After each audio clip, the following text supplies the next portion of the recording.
Dalam sebuah kitab karangan Imam Al-Ghazali menyebutkan, bahwa, iblis itu namanya disebut sebagai Al-Abid, ahli ibadah, pada langit yang pertama, pada langit yang keduanya disebut As-Zahid.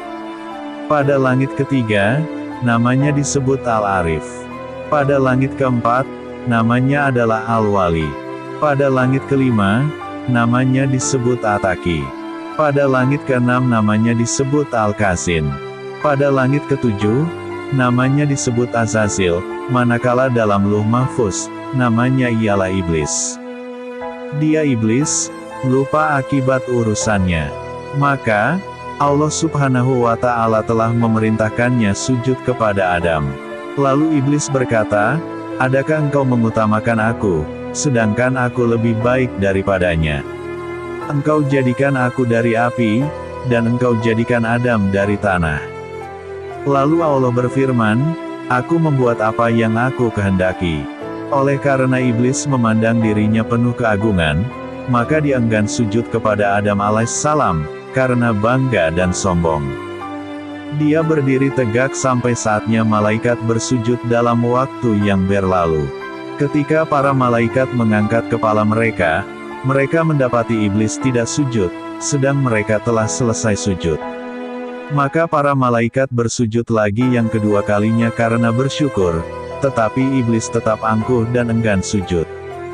Dia berdiri tegak dan berpaling dari para malaikat yang sedang bersujud. Dia tidak ingin mengikut mereka dan tidak pula dia merasa menyesal atas keengganannya. Kemudian Allah merubah mukanya, pada asalnya yang sangat indah cemerlang, berubah kepada bentuk seperti babi hutan. Allah membentuk kepalanya seperti kepala unta, dadanya seperti daging, yang menonjol di atas punggung, wajah yang ada di antara dada, dan kepala itu seperti wajah kera, kedua matanya terbelah, sepanjang permukaan wajahnya. Lubang hidungnya terbuka, seperti cerek tukang bekam, kedua bibirnya seperti bibir lembu, taringnya keluar seperti taring babi hutan, dan janggutnya terdapat sebanyak 7 helai. Setelah itu, lalu Allah mengusirnya dari surga, bahkan dari langit, dari bumi, dan ke beberapa jazirah. Dia tidak akan masuk ke bumi, kecuali dengan cara sembunyi. Allah melaknatnya sehingga ke hari kiamat, karena dia menjadi kafir. Walaupun iblis itu sebelumnya indah cemerlang, mempunyai sayap 4, banyak ilmu, banyak ibadah, serta menjadi kebanggaan para malaikat dan pemukanya, dan dia juga pemimpin para malaikat karubiyin, dan banyak lagi, tetapi semua itu tidak menjadi jaminan sama sekali baginya. Ketika Allah membalas tipu daya iblis, maka menangislah Jibril alaihissalam, dan Mikail alaihissalam. Lalu Allah berfirman, "Apakah yang membuat kamu menangis?" Lalu mereka menjawab, "Ya Allah, kami tidaklah aman dari tipu dayamu." Firman Allah, "Begitulah aku. Jadilah engkau berdua tidak aman dari tipu dayaku." Setelah diusir, maka iblis pun berkata, "Ya Tuhanku, engkau telah mengusir aku dari surga, disebabkan Adam, dan aku tidak menguasainya melainkan dengan penguasaanmu." Lalu Allah berfirman, "Engkau dikuasakan atas dia, yakni atas anak cucunya, sebab para nabi adalah maksum." Berkata lagi iblis, "Tambahkanlah lagi untukku." Allah berfirman, "Tidak akan dilahirkan seorang anak baginya, kecuali tentu dilahirkan untukmu 2 padanya." Berkata iblis lagi, "Tambahkanlah lagi untukku."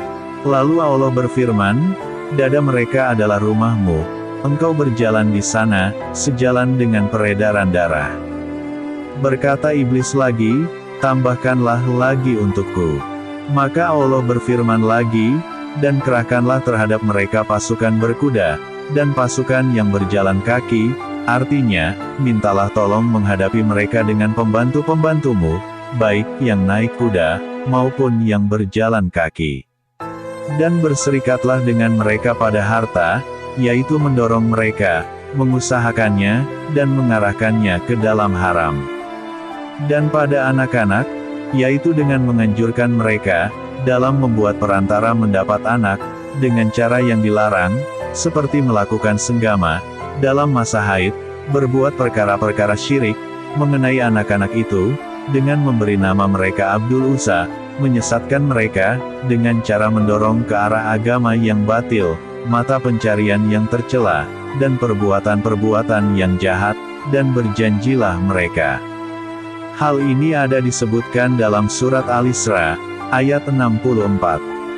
Gerakkanlah orang yang engkau kuasai di antara mereka, dengan suara engkau, dan kerahkanlah kepada mereka, tentara engkau yang berkuda, dan yang berjalan kaki, dan serikanlah mereka pada harta, dan anak-anak, dan berjanjilah kepada mereka, tak ada yang dijanjikan iblis kepada mereka, melainkan semata-mata tipuan.